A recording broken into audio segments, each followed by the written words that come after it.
came home to my cat last night, having fully accomplished a jailbreak out of a full body harness.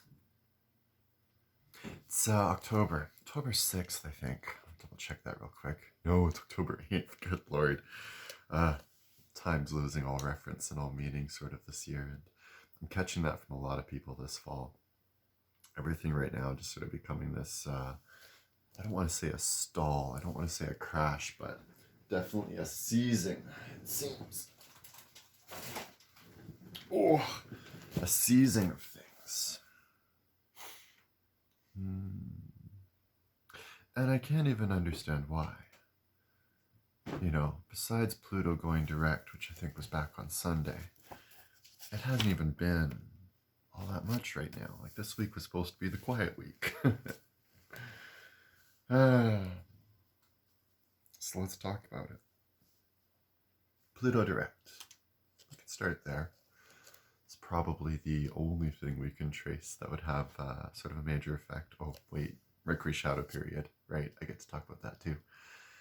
But Pluto direct. Pluto being planet transformation, change, metamorphosis. And yes, I still say planet because, I'm sorry, when I was raised, it was with 9 planets in the solar system. Now, if we want to get down to exoplanets and other bits and fine pieces, absolutely. But that's astronomy, not astrology. Slightly different contexts. And we're going to talk language of astrology for the next little bit here. Pluto, being representation of death, Hades, the lord of the underworld, taking care of the dearly departed, the lost and torn. The energy tied into it has always been one that dredges up deep feelings and deep natures within our society. I sometimes monitor positioning of Pluto specifically to get a sense of what the collective direction may be with the citizenship. Now, I'll have to look up and see where exactly Pluto is positioned right now. But the attitudes, formations, the nature of generations, what we deal with, what we're suffering through, I believe we're Pluto and Capricorn right now, and we're seeing our social structures challenged completely. Things like that seem to come into play. Now, retrograde, everything stalls, seizes up, slows down. Direct, it reinitializes and goes back into proper function, proper order, proper flow. The universe's own natural form of compress and release. Compress and release. It's in this moment of direct that we now have to work forward, evolve forward, travel forward. We're moving forward, ultimately.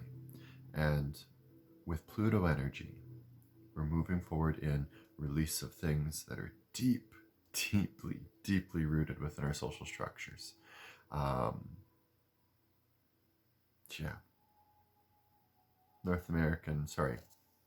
United States' election being a good example of a lot of this. So, Pluto direct kicked in.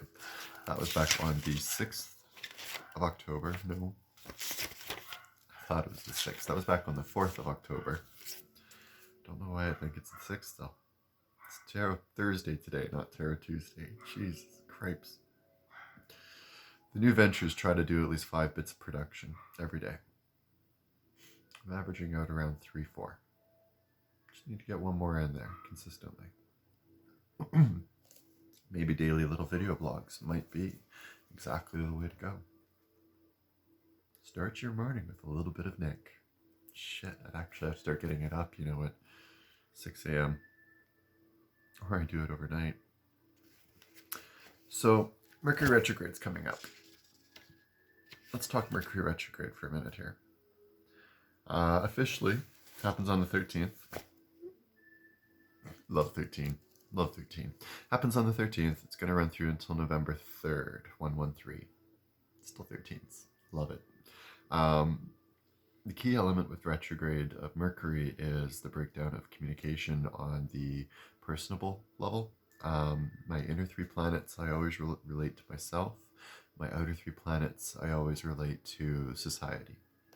Jupiter and Saturn standing in the middle as the teachers that divide us from an individual to society, or collective, whatever you want to call it.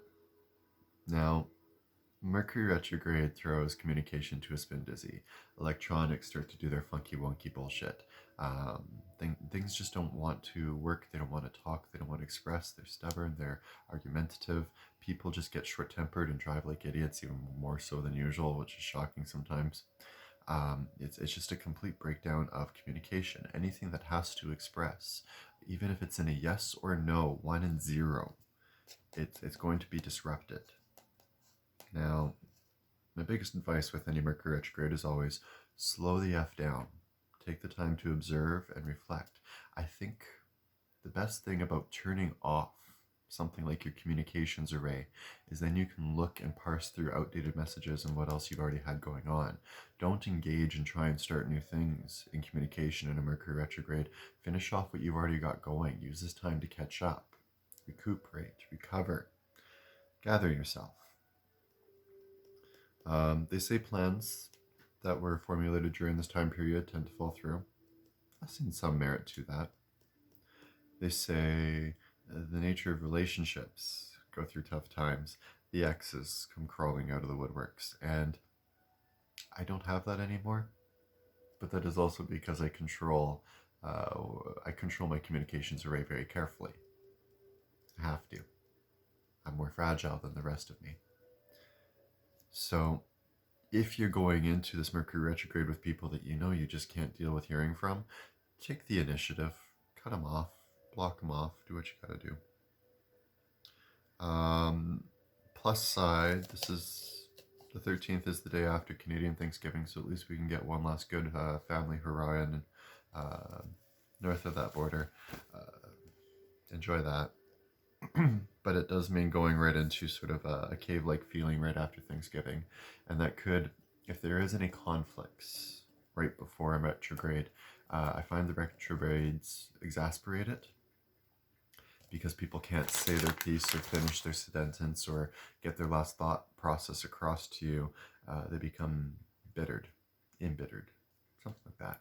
They become angry with the whole situation. So just watch out for that short-tempered nature, especially on any outstanding business. So this runs through until, as I said, November 3rd, 113.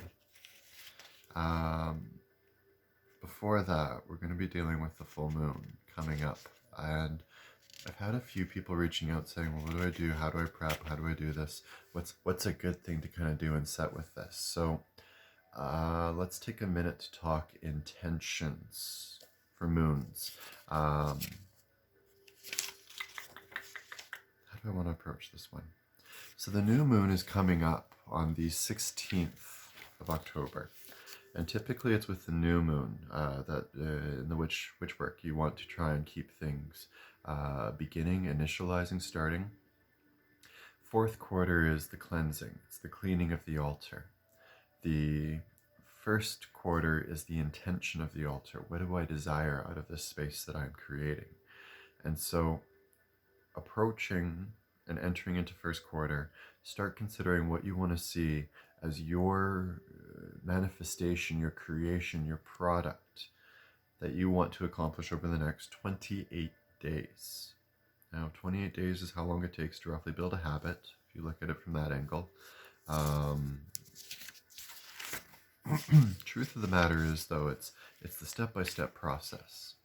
The first quarter being, this is the intention, this is what resources I need for this intention, this is what candles I need, this is what incense, this is what time, this is what investment. And then your second quarter becomes the activation, the ritual and process to a certain extent. Yes, I know it's McDonald's coffee, don't judge.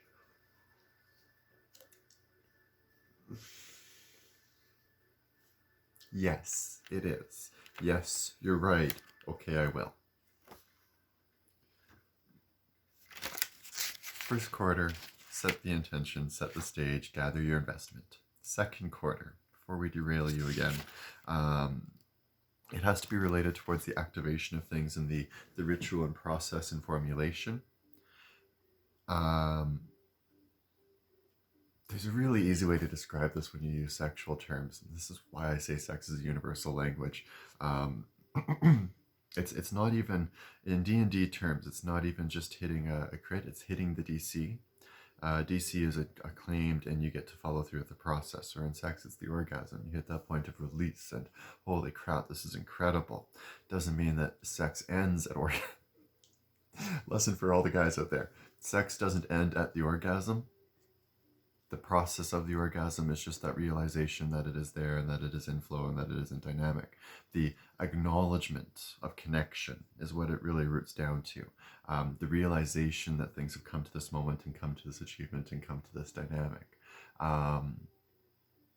The investment activates a process.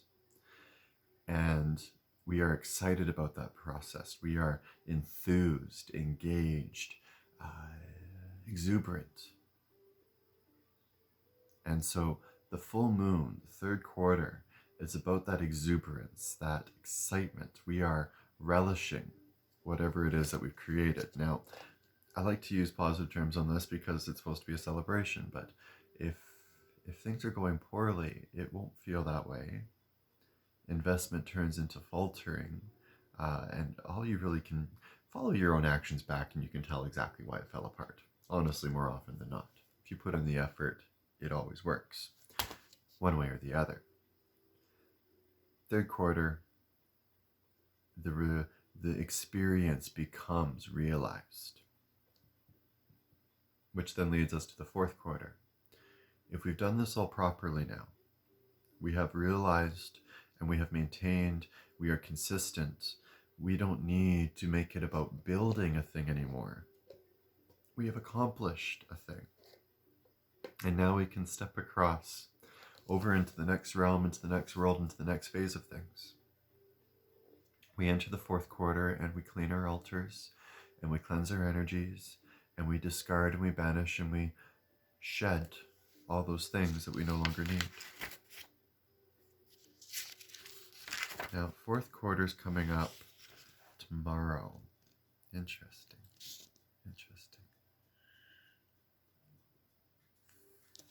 So today, we're going to enjoy the last bit of realization. And honestly, the realization is I've maintained this broadcast. We've done okay with it. I can't complain. Tomorrow, I'm going to try and style things in the morning chat more towards acknowledging and seeing what needs to be released and seeing what needs to be cleared out. We'll see what happens with it. It's incredible. Working through concepts. 15 minutes feels like forever. Working through tarot cards. 15 minutes is a heartbeat.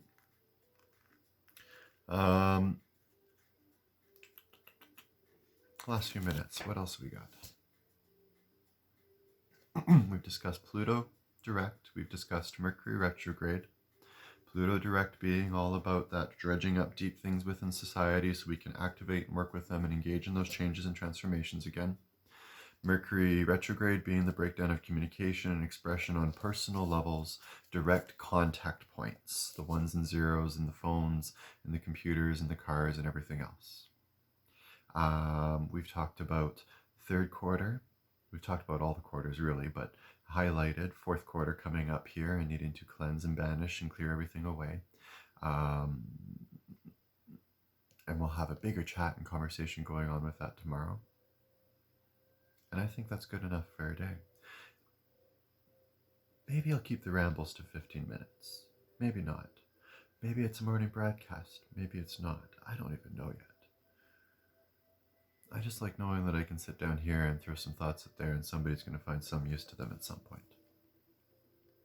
So, thank you for taking the time to do the listens. I hope you all have a phenomenal day, whatever it may be. It's a little gray here in Alberta. I know it's a little bit gray across. Storms coming in on the southeast and chaos and things burning a little bit still on the southwest, but trust. Fall is transition and we are falling to a sleep and a quiet and a peace and we can recollect ourselves during that time. This is all for something. there is something at the end of all of this. It'll just take time to see what that gift is really all about. Be patient with it. Be patient with yourselves. Be loving enough with yourself to be patient with yourself. Be compassionate enough with yourself to give yourself that space, that time, and that energy. Let things be gentle to you so that you may embrace these things not as an energy forced upon you, but as the embrace of a warm friend, a warm teacher, a warm love. Have a wonderful day.